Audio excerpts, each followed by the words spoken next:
My name's Greta, and I'm 55, a small-town gal from Ohio who spent most of her life chasing the kind of family you see in old sitcoms.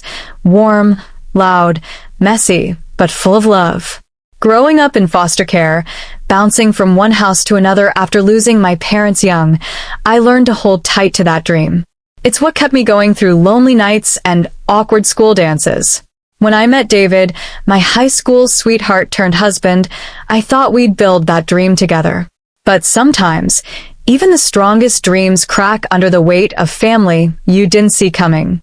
It all started one humid evening at a welcome party for new hires at the factory where I worked as an administrative assistant.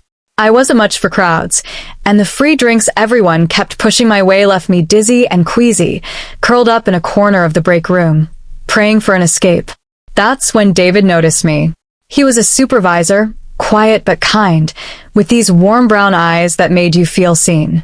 "You okay?" he asked, kneeling beside me. Before I knew it, he was calling me a cab, making sure I got home safe. The next day, I took a day off just to swing by his office with a thank you coffee. His smile, surprised but genuine, lit something in me. "You came all this way just to say thanks," he said, chuckling. "That's rare." We became friends, then more. Dating David felt like finding a home I'd never had. He'd grown up with a single mom who worked herself to the bone, so he knew what it was to want something better. We'd talk for hours about the family we'd build, kids running through the backyard, Sunday barbecues, a place where everyone felt wanted. When we got married in a small church ceremony, it felt like we were sealing that promise. But even then, there was a shadow waiting to creep in, David's older sister, Annie. Annie showed up to our wedding like she was auditioning for a reality show. She wore this tight, glittering dress that screamed, "Look at me." Her makeup heavy, her perfume so strong it made my eyes water. I tried to smile through it, but she didn't even say hello. Instead, she leaned into David, loud enough for me to hear, and said, "Couldn't you find someone with a bit more sparkle? This plain Jane vibe is gonna bore you silly." My stomach twisted, but David's jaw tightened, and I could tell he wanted to snap back. I grabbed his hand, whispering, "It's fine. Let's just get through today." I forced a smile and pulled him toward the dance floor, thinking Annie was just a one-day problem. I had no idea she'd move into our lives and turn our dream into a battlefield. Not long after the wedding, Annie showed up at our doorstep, suitcase in hand, claiming her divorce had left her broke. "My ex cleaned me out," she said, her voice dripping with drama. "I just need a place to crash until I get back on my feet." David wasn't thrilled. His sister had always been a whirlwind of chaos, but she was family and we couldn't say no. What was supposed to be a short stay turned into months of her treating our home like her personal lounge. She'd sleep till noon, sprawl on the couch scrolling her phone, and go out every night, leaving a trail of glitter and empty wine glasses. When I'd come home exhausted from the factory, she'd sigh, "Dinner ready yet? I'm starving." It was like living with a guest who thought she owned the place. I kept my mouth shut, not wanting to stir up trouble between David and his sister. But it wore on me, the way she'd roll her eyes at my cleaning or say, "Greta, you're cutting corners again." David noticed I was fraying. One evening, after Annie complained about my cooking, he pulled me aside. "Is she getting to you?" he asked, his voice low. I hesitated, then spilled it all. Her comments, her laziness, how it felt like she was stealing our home. David's face darkened. He marched into the living room and told Annie, "You're a guest here. Act like it." She just shrugged, smirking. "I'm just saying what's obvious." That was the first crack in our dream, but it wouldn't be the last. Annie's presence in our Ohio home was like a slow poison, seeping into every corner of the life David and I were trying to build. She didn't just overstay her welcome, she reshaped our world. I'd come home from long shifts at the factory, my hands aching from typing, only to find her lounging on the couch, scrolling through her phone, or blasting reality TV. "Greta, you ever gonna learn to cook something edible?" she'd say, picking at the dinner I'd spent my last ounce of energy making. I'd bite my tongue, reminding myself she was David's sister, but each jab chipped away at me. David tried talking to her, but Annie had a way of twisting his words. acting like she was the victim. "I'm just trying to survive my divorce," she'd whine, batting her lashes.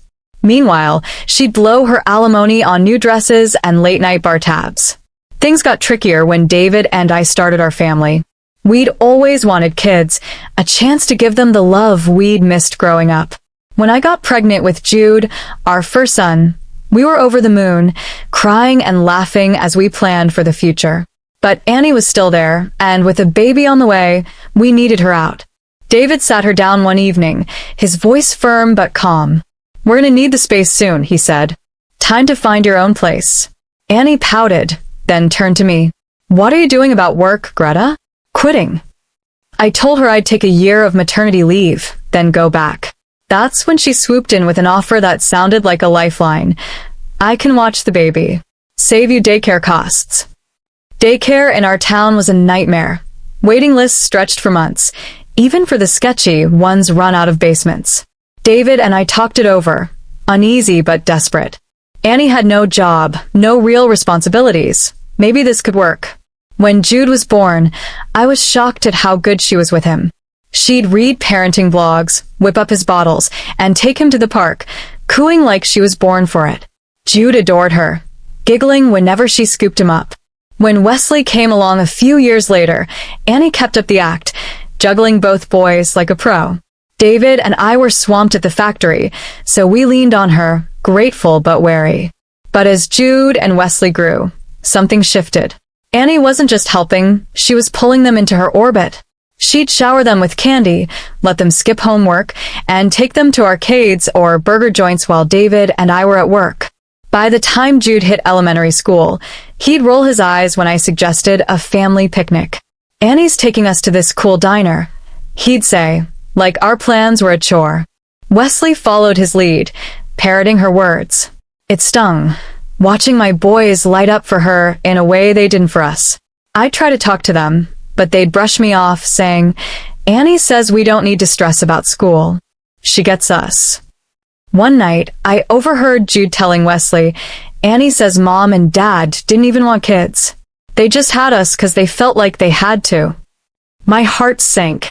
I confronted Annie, my voice shaking. "What are you telling my kids?" She just laughed, tossing her hair. "Kids hear what they want, Greta. Don't make a big deal." But it was a big deal. She was planting lies, turning my boys against us. David was furious when I told him, but he didn't want to lose his sister completely. We were stuck, watching our family slip away, poisoned by the one person we'd let in too close. The poison Annie spread didn't just linger, it tore our family apart. By the time Jude was a teenager, he and Wesley were like strangers in our own home. They'd spend weekends with Annie, coming back with new sneakers or stories about her. Awesome friends at the bar. If David or I suggested a family movie night, they'd scoff. "Annie's taking us to a concert," Jude would say, his tone dripping with attitude. Wesley, always trailing his big brother, would nod along, barely looking at us. It wasn't just that they preferred her, it was like we didn't exist. Things hit a boiling point one evening when I caught Jude eating chips on his phone, ignoring his homework. "Put that down and focus," I said, trying to keep my voice steady. He snapped, "Chill, old lady. Annie says homework's overrated." I froze, the words cutting deeper than he knew. "You don't talk to me like that," I said, but he just smirked. "Annie would have been a better mom. She gets us, gives us cash, takes us places. You and Dad are just lame." Wesley chimed in, "Yeah, she says you didn't even want us." My chest tightened, but before I could respond, David stormed in, his face red. "Who do you think you're talking to?" he roared. Jude laughed, mocking. "Oh, big man's home from his dead-end job. Must be tough." David's fists clenched, and I thought he might lose it. Instead, he turned to Annie, who was lounging in the kitchen like nothing was wrong. "This is because of you," he shouted. "You've turned my kids against us. Get out." Annie rolled her eyes, acting offended. "I've been nothing but good to my nephews, and this is how you thank me?" But David was done. "Pack your stuff. Now." She huffed, grabbed her bags, and left that weekend, tossing a fake smile at the boys as she walked out. I thought it might fix things, but the damage was done. Jude and Wesley got worse. After high school, Jude quit his mechanic job in a month, and Wesley ditched his gig at a hardware store in days. They talked big about starting a business, but it was all sketchy deals and late-night parties. One night, after they blew their savings on some investment that went nowhere, David had enough. "Get jobs or get out," he said, his voice breaking. Jude sneered, "We're never coming back to this dump." They stormed out, and just like that, it was me and David again. Our house eerily quiet. I worried about the boys, but part of me felt relief. No more fights, no more chaos. Then, one afternoon, as I was packing up at the factory, my phone rang. It was David's colleague, Mark, his voice shaky. "Greta." David collapsed at work. "He's in the ICU." My heart stopped. I drove to the hospital, gripping the wheel to keep from falling apart. In the ICU hallway, a doctor came out, his face grim. "We did everything we could," he said. "I'm so sorry." The world went gray. That morning, David had kissed me goodbye, joking about our anniversary dinner at our favorite diner. "Got something special planned," he'd said, grinning.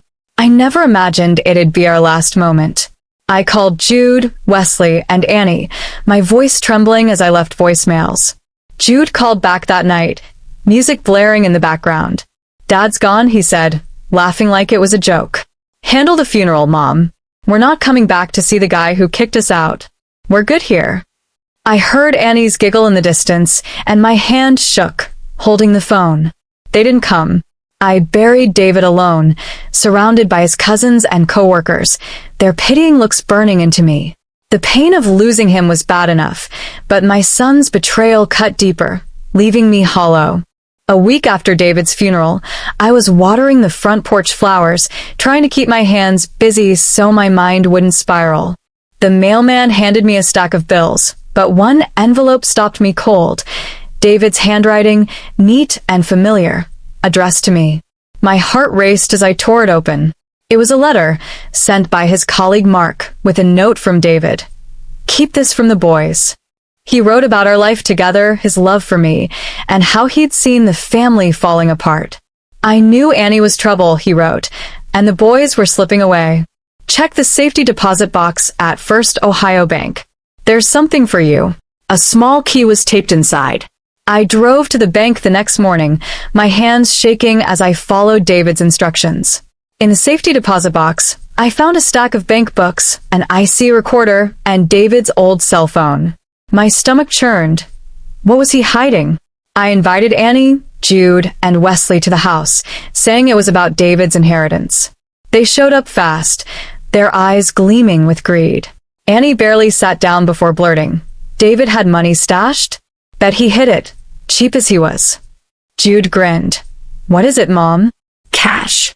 Gold." I stayed calm, setting the recorder and phone on the dining table. "Listen to this first," I said. I hit play. Jude's voice crackled through, smug and cruel. "That Annie chick at the house? Total pushover. Flatter her, call her V, and she'll hand over cash." Wesley laughed in the background. "I got her to buy me a new phone with one sob story." Annie's face went pale, her lips tight. Before she could speak, I played another clip. Annie at a bar, her voice slurred. "I've had those boys eating out of my hands since they were kids. Told them their parents didn't want them. Kids are so easy to twist." She bragged about using them to secure her future, dreaming they'd take care of her in old age. Jude and Wesley stared at her, their jaws dropping. The room exploded. Annie screamed at the boys. "You little snakes, using me like that?" Jude shot back.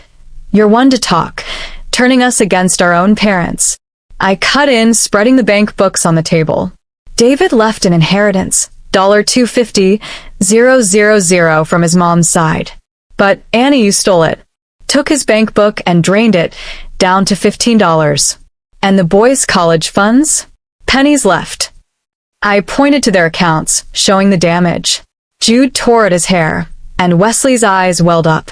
"You spend our money," they yelled at Annie. She stammered. "It was an investment. I was gonna pay it back." But the boys weren't buying it. That was ours. Jude shouted, veins bulging. I leaned back, letting them tear into each other. Then I dropped the final bomb. I called the police. They're outside. Annie's face crumpled as she realized she was caught. The boys froze, glancing at the door. "You're not getting away with this," I said, my voice steady, but burning with years of pent-up rage. "You broke our family, Annie. And you boys, you let her." The confrontation left the room silent, except for the faint wail of police sirens pulling up outside. Annie tried to bolt, but two officers were already at the door. They cuffed her quietly, her protests fading as they led her away. Jude and Wesley stood there, shell-shocked, their faces a mix of guilt and panic. "Are we next?" Wesley muttered, eyeing the door. "Not today," I said, my voice cold. "But don't think this house is your home anymore. You made your choice when you skipped your dad's funeral." They slunk out, heads down, not daring to ask for the money they'd begged for earlier. Annie's theft wasn't just a betrayal, it was a crime. The police charged her with embezzlement, and though she got off with a fine as a first offender, the fallout hit hard. Her flashy friends ditched her, her boyfriend dumped her, and she was stuck working double shifts at a diner to pay back the $250,000 she'd stolen. I heard she looked exhausted, her glamorous facade gone, replaced by bags under her eyes and a slump in her shoulders. Jude and Wesley didn't fare much better. They finally saw Annie for what she was, a manipulator who'd used their dad's money to buy their loyalty.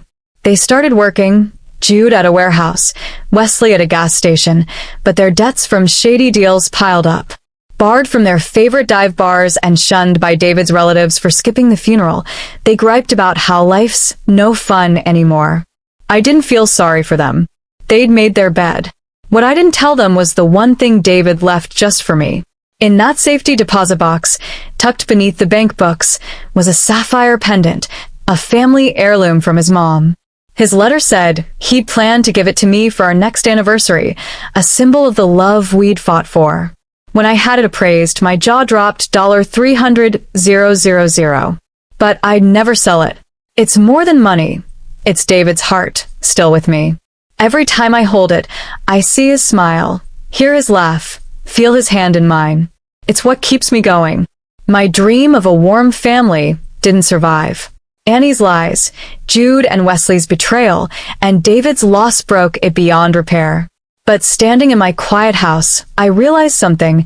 I'm stronger than I thought. I buried my husband alone, faced down a family that turned on me, and came out standing. David's memory lives in me, in that pendant, in every step I take forward. I'll live for him, for the love we built, even if it's just me at the table now. To everyone who's followed this story, thank you. You've walked with me through the pain, the betrayal, and the fight to hold on.